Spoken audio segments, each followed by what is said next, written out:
Hey everybody, welcome back to Whiteboard Finance. My name is Marco and I'm here to help you master your money and build your wealth. In today's video, we're going to discuss if you should buy a new or a used car and figure out which one is the best value. So buying a car is one of the biggest expenses that we incur in our lives outside of potentially owning a home.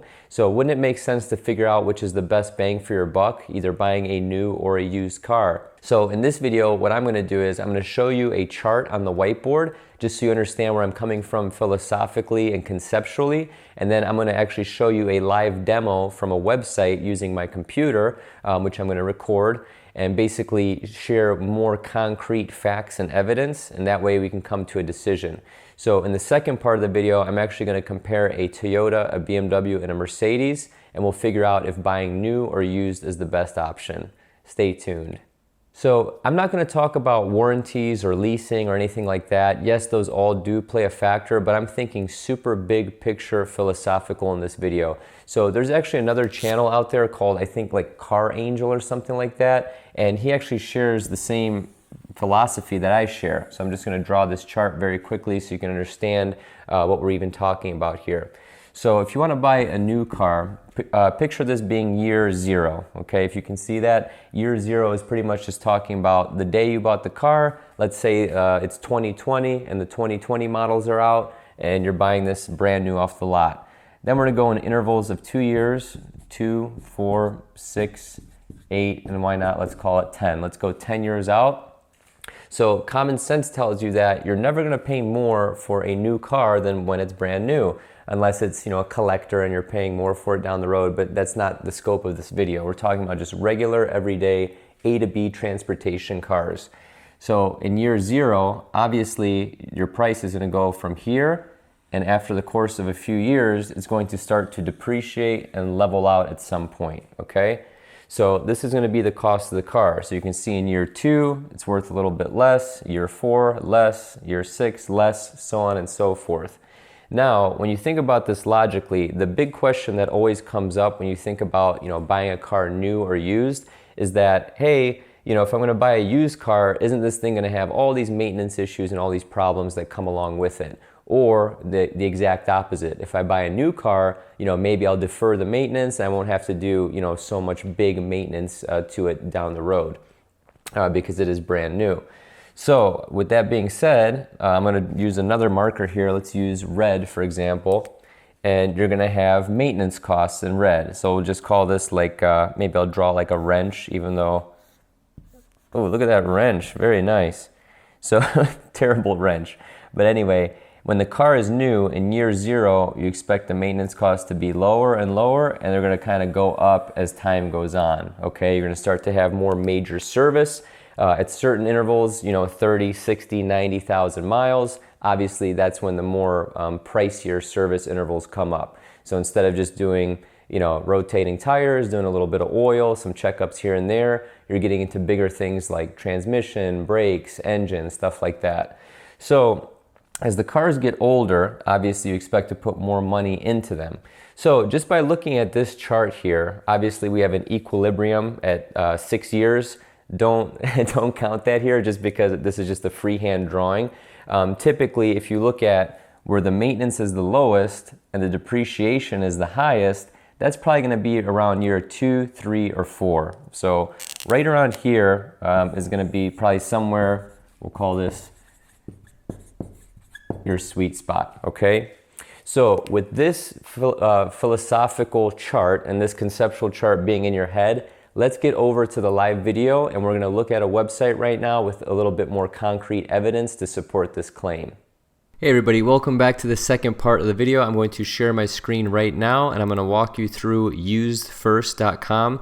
UsedFirst is a pretty cool website that allows you to pick different car makes and models and find out how much they appreciate using real data. So if you look at the chart here, you can see that it's similar to my chart that I drew on the whiteboard, meaning that it shows you kind of like the best value based on a few different factors. So if I scroll down, you can see that in 2019, a new Camry cost 28 grand on average. The maintenance for the year is right around $107. That's estimated based on a number of different factors, and it kind of tells you, how much it's declined. So if you look at like year one, 2018, a 2018 Camry was like 27.9. The maintenance is roughly 128 a year, and you can see the percentage decline of roughly 25.5%. Okay. So with this being said, this kind of spits out different values, and I'm going to show you the difference between a depreciation curve of like a Japanese, economy A to B kind of a car versus a German luxury one. But before we get into that, let me get into the crux of this video and kind of answer the question of why I recommend even buying a used 2, 3, or 4-year-old car. So the reason I created this video is because I buy all my cars from private parties with cash, and I always buy them used because that's the best value. In my opinion, the peace of mind that you get with buying a used car from a reputable private party, so when they show you the maintenance records, when you have your mechanic take a look at it, if you know how to inspect it yourself after you've looked at it, driven it, going through all the different checklists of buying a used car, and having a little bit of common sense and some mechanical fortitude, basically there's no better deal than buying a used 2 to 3-year-old car because they have a ton of life left. You're getting into the car at a low basis, and you're also able to sell that car at a higher value down the road depending on what make and model you buy. So with that being said, let's go into these charts so I can show you exactly what I mean. So say for example you're on the lot and you're comparing a brand new 2019 Toyota Camry to a gently used 2018 or 2017, for example. You can see here that right away this new Camry is losing roughly 25% of its value. So right away you're throwing away 25 cents on the dollar just for some sort of perceived, oh, it's a new car, it's going to be better, it's going to last longer. No, that's not necessarily true, because think about it. If you've ever built a house, you don't know what the hell is going to happen to a new home. There could be flooding, cracking, leaking, this, that. If you look at a used home, you already know what you're getting, okay? Unless you start opening up walls, and that's a whole another video which I'm not going to get into. But basically, when you go through a used car, you can see, okay, there's a leak here, there's this there, it's kind of shifting weird. Or, hey, this thing was taken care of very well and it drives pretty much like a new car, as opposed to the new car where you can easily get a lemon and you don't know, if you're going to get reimbursed from that from the dealer. You don't know what's going to happen with that whole saga, and I've read a million stories like that. So my point to that is that your cost basis of a used car is going to be much, much lower, meaning that you're going to incur less of a hit when it comes to depreciation and less of a hit when you go to sell that used car down the road, whether it's 6 years down the road, 10 years down the road, whatever. So let's look at the depreciation scale of this Camry.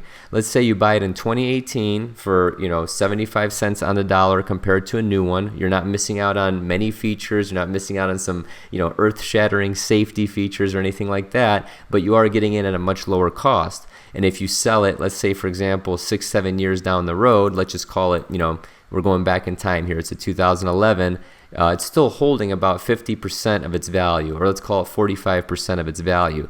So you've taken a much lower hit than if someone would have bought it in 2019 and then sold it in 2011. Does that make sense?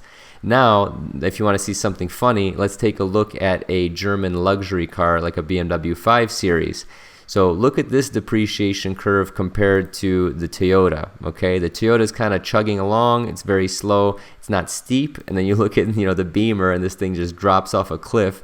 And then similarly to the Mercedes E-Class, you can see that it holds a pretty decent value for about 4 years, and then it also just kind of falls off a cliff as well. So the point to this is that if you do have, I don't want to say finer taste, but if you do like, luxury cars or something like that, these make sense to buy after about 6 or 7 years because the maintenance is obviously going to be more than a Camry, but it's still not that bad, relatively speaking. You're still getting into a very nice car for lower annual maintenance, depending on if you have some, catastrophic repair or something like that. But you're still getting into a really nice car for lower maintenance, and it's already taken a majority of its depreciation hit. Same thing with the Mercedes. Now, if you want to look at the comparison chart, I took the Toyota Camry, which is blue. I took the 5 Series, which is orange, and I took the E-Class, which is green. And you can see after the first year, the 5 Series is actually holding its value the most. It's actually only lost 20 cents on the dollar for a 2018 5 Series compared to a 2019. If you look at the 2018 Toyota Camry, it's holding about 74% of its value. And if you look at the Benz E-Class, it's holding about 68% of its value. However, this is where the story starts to get, a little bit funny.